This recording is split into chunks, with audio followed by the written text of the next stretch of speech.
Alright, interview with Brian Sprinkle, take 1. So, let's just get your name and what you do out of the way and your background with organizing first. Well, my name's Brian. I have been a community organizer for the past about almost 7 years, and I have worked with Earth First and started a chapter of Food Not Bombs Fort Lauderdale, and worked with various other struggles such as worker rights,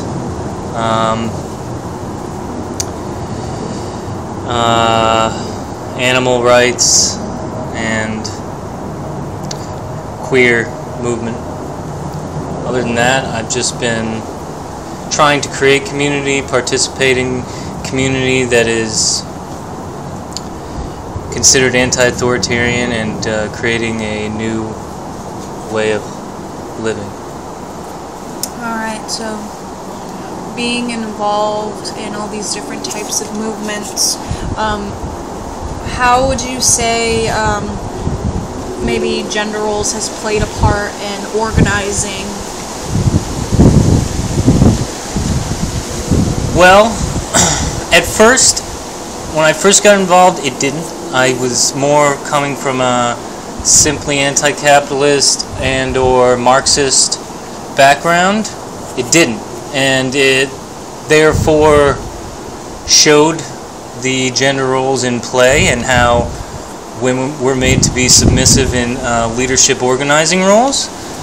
I'm not going to name names or situations, and it was not an issue in my life to me. It wasn't brought up, so I didn't really recognize it.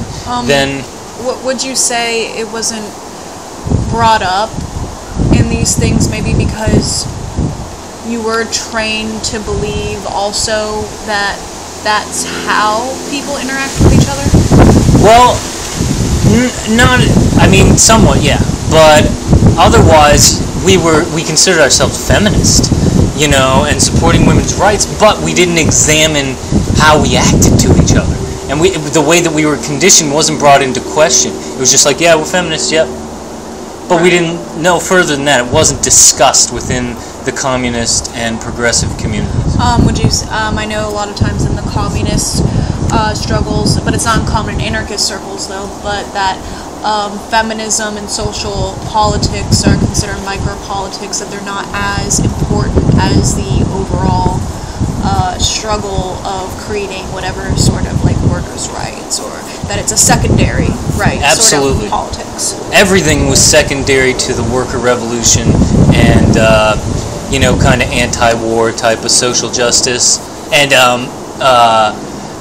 poor people's kind of social justice.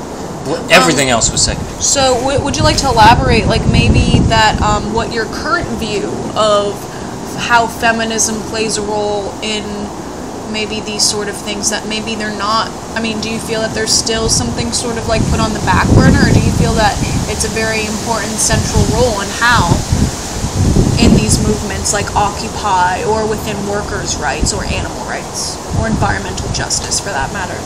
Well, I think it's extremely important. I think it shows itself everywhere we go if we took the time to notice.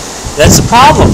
Most of the people involved with these activist movements, they have their mind in the right place, but due to conditioning of our society, the way we've been brought up, we don't recognize it, and if we don't discuss it, then we won't change the power structure and the dynamics that comes with it. And the foundation which it was founded upon, and the morals of our culture. But so I would say, like, me and you were talking about something really interesting the other day, was when we organize, and even when it's kind of put aside, like have women and men speak, which is very unique to anarchist organizers.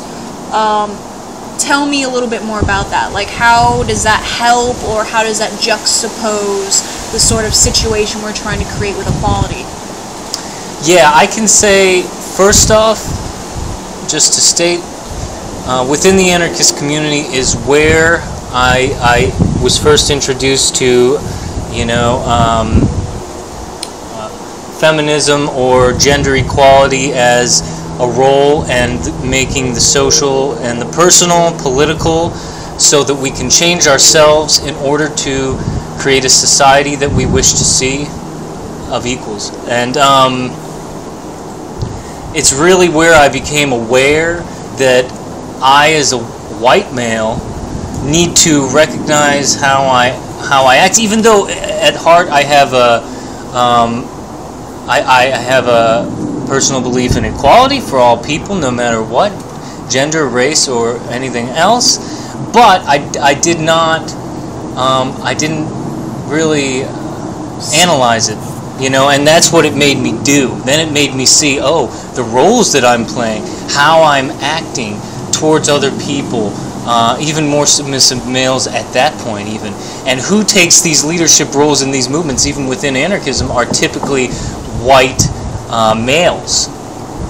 And that's why it's a big issue within the movement, is because if we want to see a society of equals, it becomes an extremely important issue that we need to talk about regularly. Well, I remember also when we were talking about that you were stating that sometimes gender roles so much have an effect on the way that we portray ourselves to others, that it's so ingrained that even when minorities and women are given a chance to speak, sometimes it becomes this very realm of timid kind of behaviors within women and minorities, because we're just so used to not having a voice as well. So sometimes we need to take, wouldn't you agree that we need to take sometimes an extra effort on whatever end you're coming to kind of make sure that if you have something to say, to have it being put out there, or create environments where it's okay to speak your mind, and to make sure that white males or whatever, some sort of alpha power structure dynamic isn't created, even when you're given the opportunity. Sometimes it arises, right? So, but to change the subject,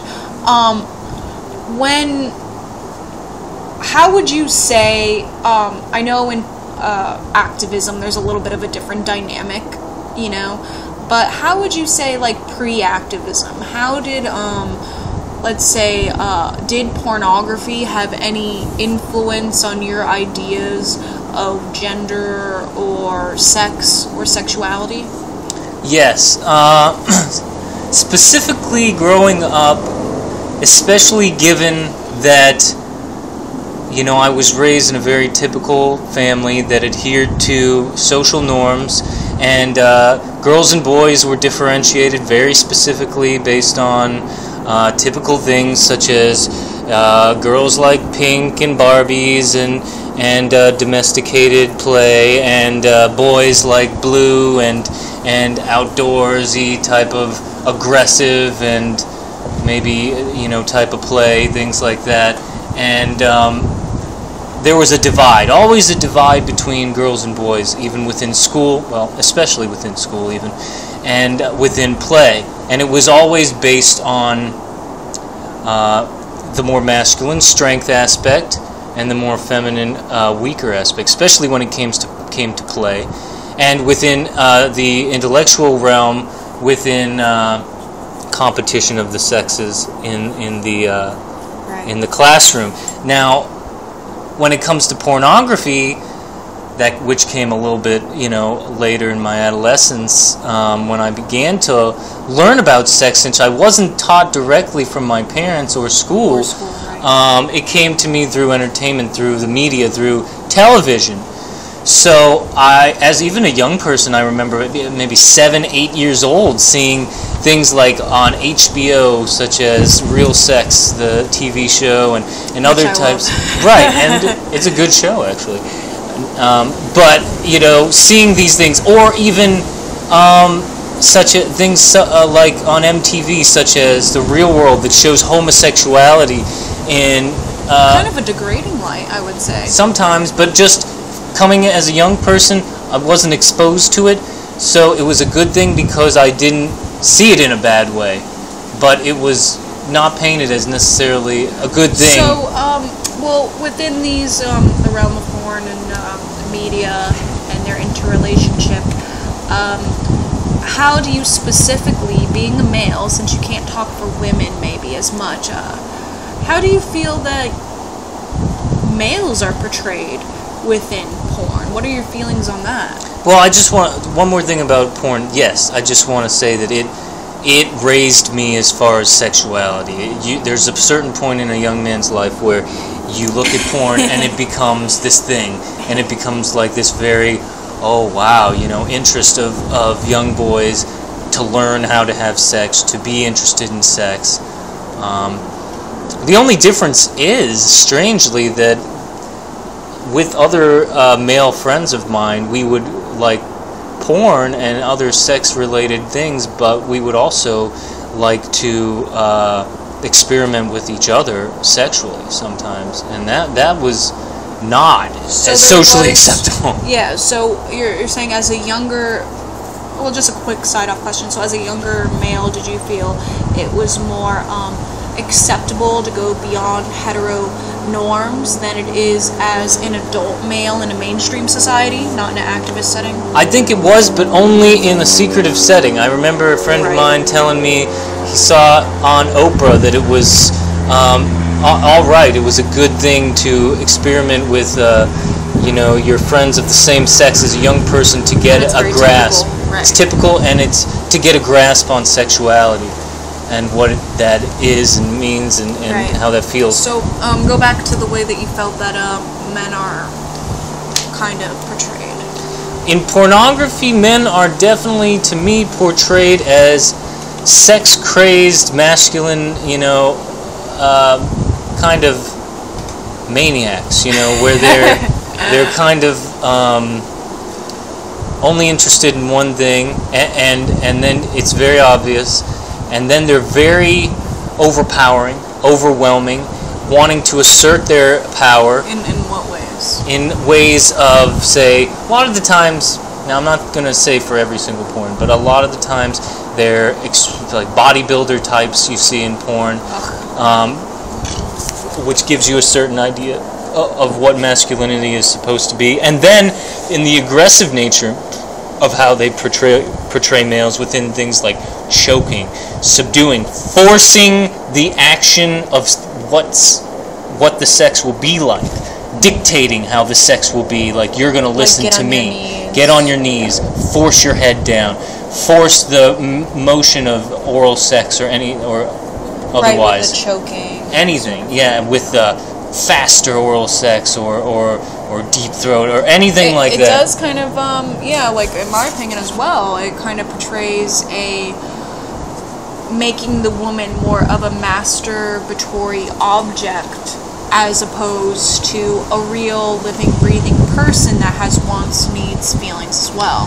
Not only that, to me, yes, that and this whole master-slave mentality, that the female is the slave to the man. They want to portray that in mainstream pornography, and these days in modern society, porn is not as passé, and a lot of people watch it. It also is intertwined in our media right now. Completely. I mean, there's a lot of porn stars that have crossed over, like Jenna Jameson. Oh yeah. Tara Reid or Tyra Reid or Tara Patrick. That's what it is. Tara Patrick. What's her name? She was really popular in the 90s.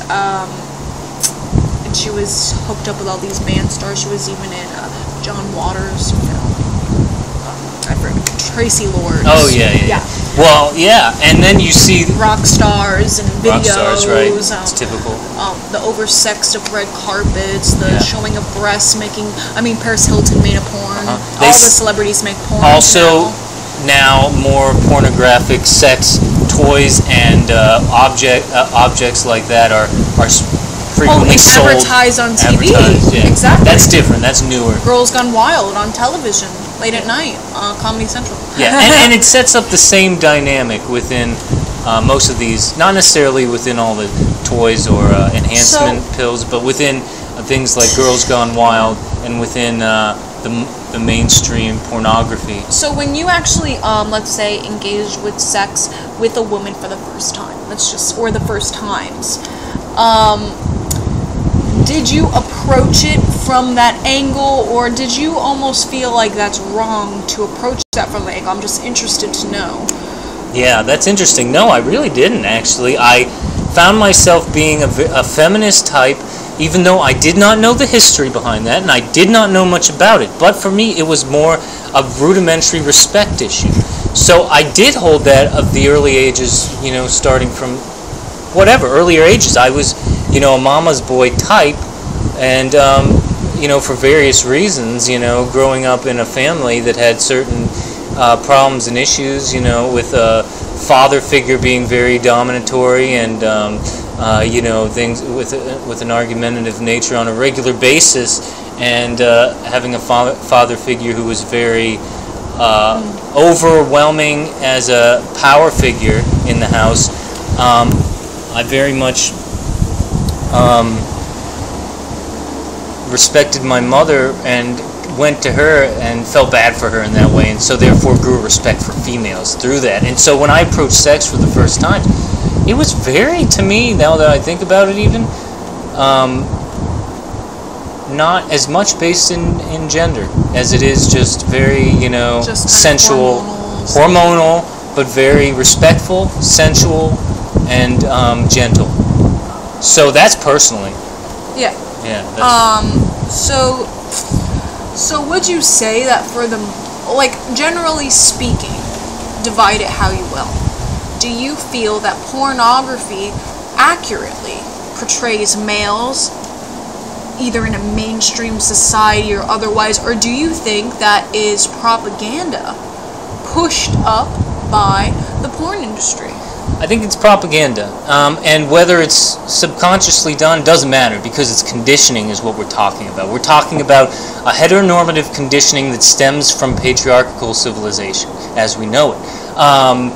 The industry itself is making some changes, but it's small. There is some porn that is more neutral, and it's not very mainstream. It's not as mainstream, maybe, I don't know, but as far as gender roles and male roles, they're not as aggressive. They're still aggressive, however. I've seen choking, hitting, degradation of women of color, all sorts of things. And it also, I don't know if you know this, divides people into categories of color, of certain attributes that are seen as above. And fetishes would include women that have big breasts. That's a fetish. It's not regular. Right. But as far as I know, as I see, most Americans are overweight and a lot of them have big breasts. Right. But nonetheless, continue. I'm sorry. Yeah, no, so what I was saying is, throughout most typical mainstream porn that people see is the aggressive, over-masculinized, testosterone-based type of male,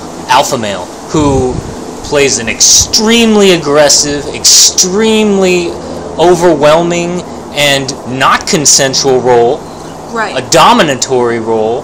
And yes, if you look then at the amateur porn, which is done by people who are watching regular porn, it's done after people see porn, obviously, and they know what porn is. It's mimicking these roles very heavily. And even the trends of recent things like choking and this rape sort of victim. What about when it's opposite? Let's say men that aren't as cuckolds, for instance. What's that? That's my porn store background coming into play. Cuckolds, I think it's a type of bird also, but I think the reference is that they are forced to watch their women being fucked by a larger man, a more aggressive man with a bigger dick usually, and fucked quote-unquote better. And then they are forced to watch because they are inadequate. And a lot of times they are, I'm sure you've encountered this porn, a lot of times they're skinnier, fatter, smaller dicks, so on and so forth. They're husband and wife, and then she wants to have sex with a black man, that sort of thing. Voyeuristic porn. Yes, but it's specifically cuckold, has to do with the elf titles like Cuckold Husband, number 6. Well, maybe that's not a question to ask you. Let me just, let me get into a different one then. What about men who are put in submissive roles, like with dominatrix, or with being strapped on by a woman, for instance. What are your feelings on that? Well, personally, I think it comes from a certain place. My feeling is, go ahead, do whatever you want. Of course, as far as sexual openness goes, I am 100% for whatever people desire in their own life. But where does it come from psychologically? I think it comes from the necessity to be subdued due to their own nature within maybe the job field, or maybe their childhood, even a Freudian type thing, maybe how they were treated as a child, maybe the roles they've experienced in life, by women, or because they have been dominant in, like I said, the work field, and maybe as a high boss or something like that makes a lot of money and bosses people around, and that's his power trip. So he wants that back on him. Yes, and then they want that. Yeah, and then they have that fetish as follows. You should tell a psychologist that, because I think they would. They probably would agree. Right. But it's just interesting to me. Do you see that maybe? And I did an interview before. Sorry if I come with a preconceived notion, but I did an interview before, and he has said, now, I'm not quoting this, and correct me if you don't think that this is accurate, but that men aren't inherently this way, but a lot of times men grow to fit these roles that are portrayed, like the over-aggressive, or the I can do whatever I want, even if they don't initially feel that way. Do you think then, is that accurate, that then pornography does portray, in that sense, men being that way? Yes, I think, well, like, first, art imitates life, or life imitates art. Yeah, that brings me to the idea of we are a product of our surroundings, of our environment. So based on how we are raised, for instance, if a male child is raised by lesbian mother, whatever dynamic they want, or just a mother, single parent, or they're gender neutral. Yeah, or gender neutral, or a father who is overwhelming. It's all going to be based on this conditioning. If they're abused, or if they are treated a certain way and see certain dynamics play out, they may not even agree with it, and it may make them feel bad or out of, or uncomfortable as a child, but they will be conditioned into a type of playing that role. Right. And so therefore I can say that it is conditioning. It is not how we are. I believe that to a degree we are a blank slate that is taught. We learn how to act socially. How it would play out if we had no basis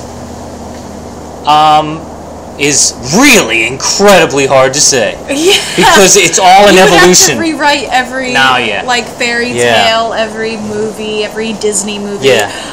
But that's besides the point. Yeah, no, what I'm saying is, to differentiate what's biological and what's conditioning is a little crazy, but I do agree with what you're saying, and I do think that that's interesting. So, the saying that, it is conditioning to some degree, playing off of our strengths and weaknesses. Yeah. Of course, men are naturally strong, but that's sort of like society playing on that and saying, I honestly, from an anarchist perspective, I think that it has a lot to do with men always dominating over something, over the countries, over things, and it's just like the aggression sort of is played upon as being something that's better than. That we have to be aggressive and hard and violent. That is what our society is based on. Therefore, that is what is valued. Yeah, I'd like to make an analogy too, as far as males go. Like in hunter-gatherer society, an early tribal society. Testosterone plays a role, and that's for sure. We know that it makes people more aggressive. So and larger. And larger. And so what would happen is, a lot of the times they would have this play of warfare that was, granted sometimes it was full-out warfare, but also many tribal societies would have this play where they wouldn't kill each other or anything. They would just have this aggressive kind of fight, and it would be violent. but they wouldn't get really hurt or anything like that, and they would let out the aggression, so to say, just like sometimes hunting would give them that outlet. And today we have similar things as children. Sports can be very aggressive. I was raised that way, to let out that aggression, to have that really heavily aggressive nature come out through playing sports. And sometimes it would end up in silly, like, little fights or wrestling around. It's just how boys play, you know? And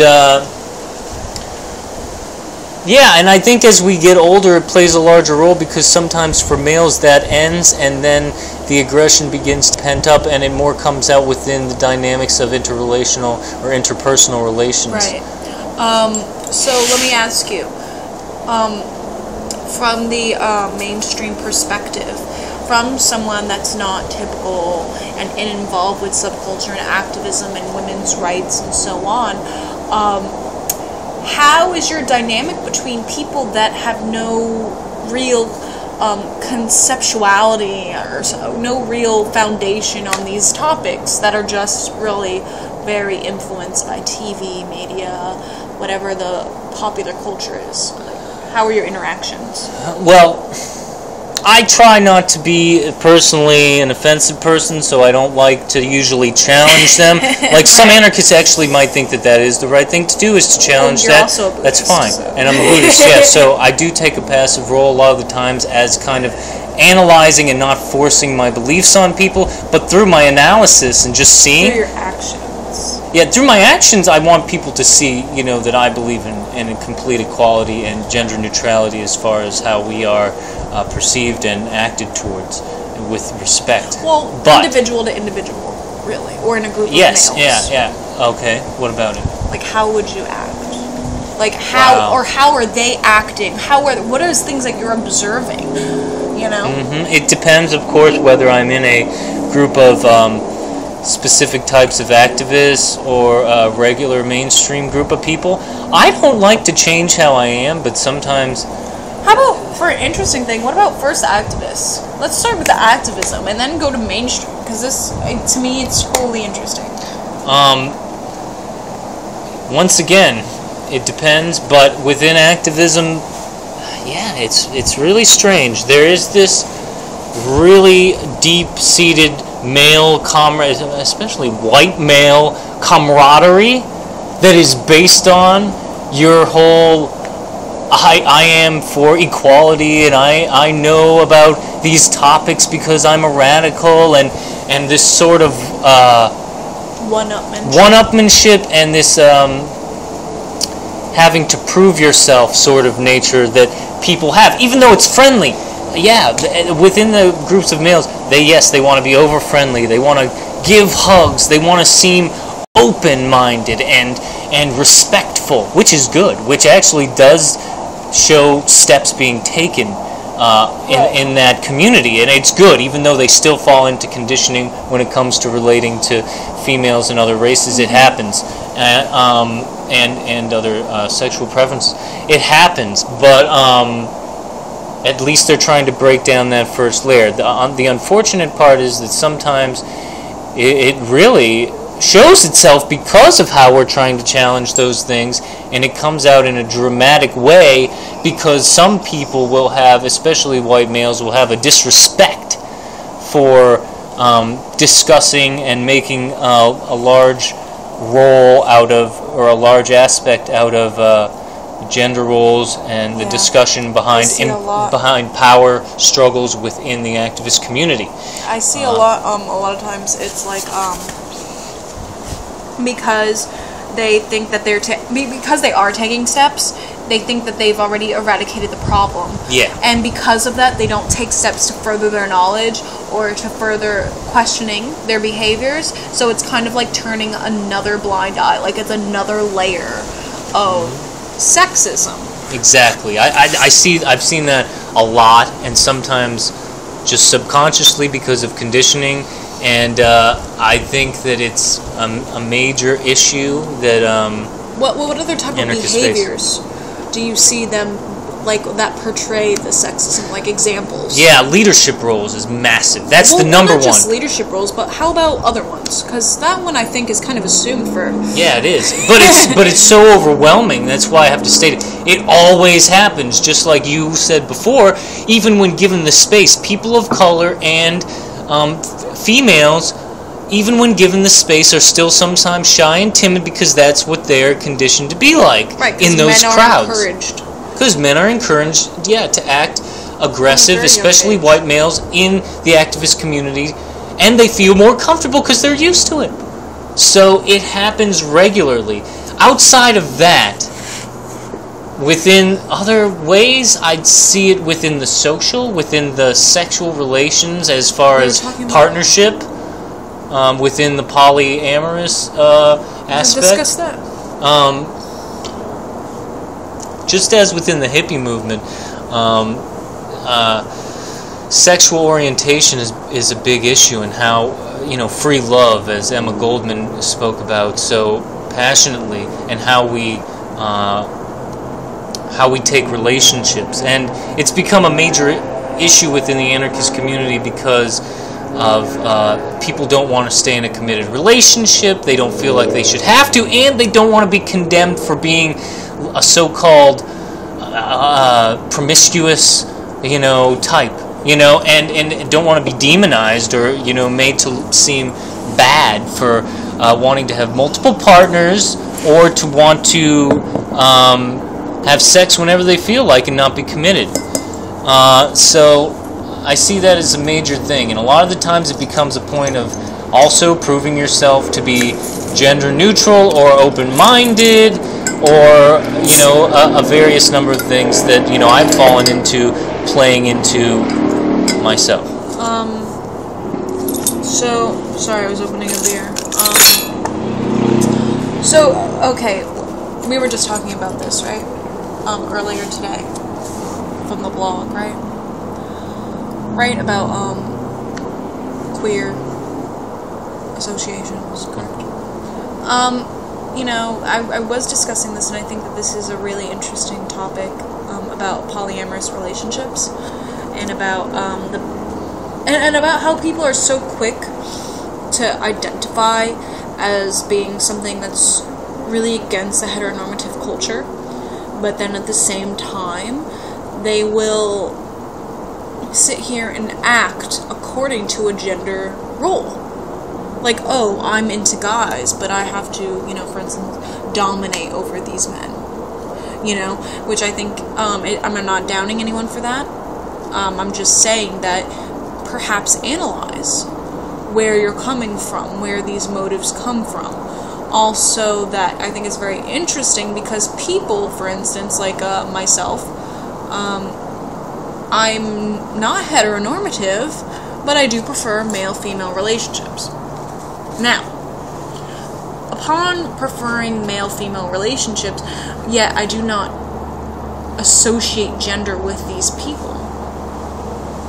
Why am I not considered it within the social aspect, not in the political aspect, queer, but in the social aspect, queer?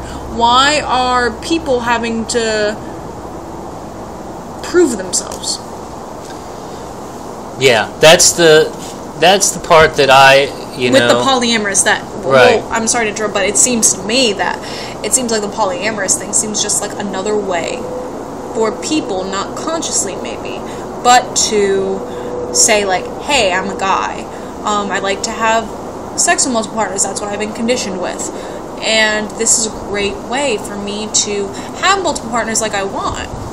But it could also be translated to the female, like, I can't have what I want, what I'm conditioned to. I'm conditioned to monogamous relationships. I'm conditioned to having this role. So, I just kind of see that dynamic taking place a lot. Yeah, I agree, and I can just kind of express my own personal experience with those things, coming from a young period up till now. Starting with the ages of 15 and a little before, maybe, and being into the alternative culture, subculture, I began to consider myself bisexual because I had experimented with males and I felt comfortable with experiencing sensuality with males as well as females. However, I usually gravitate toward females. But also within the alternative culture, it became this point to prove yourself as a more feminine, quote-unquote, less masculine male, so that you could be more accepted within that, especially with females. That's really funny how it goes both ways. Yeah, especially with females. That's why you would do it even as a male. You wanted to be more accepted as a more gentle, feminine type of male who was, whatever, more, emo, more into the, into the subculture in the proper way, so to speak.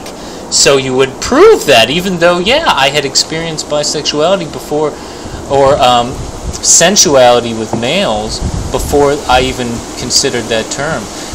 Now, when I became more interested within the anarchist milieu, I came across polyamory and experimented with that. And I couldn't say that it worked out for me and or my partner. It just didn't work out. We tried to be open about having multiple partners, even though we were each other's central partner, and it just it grew jealousy. It grew, right, and it's supposed to create an atmosphere where jealousy is not an issue. It is, right. But it shows you yourself quite honestly, and your emotions come to the surface pretty quickly, even though you want to be open and you want to prove, no, I don't agree with the strict adherence of societal norms of we should have to be with one person and stay with them forever or for a long period of time. We can't do what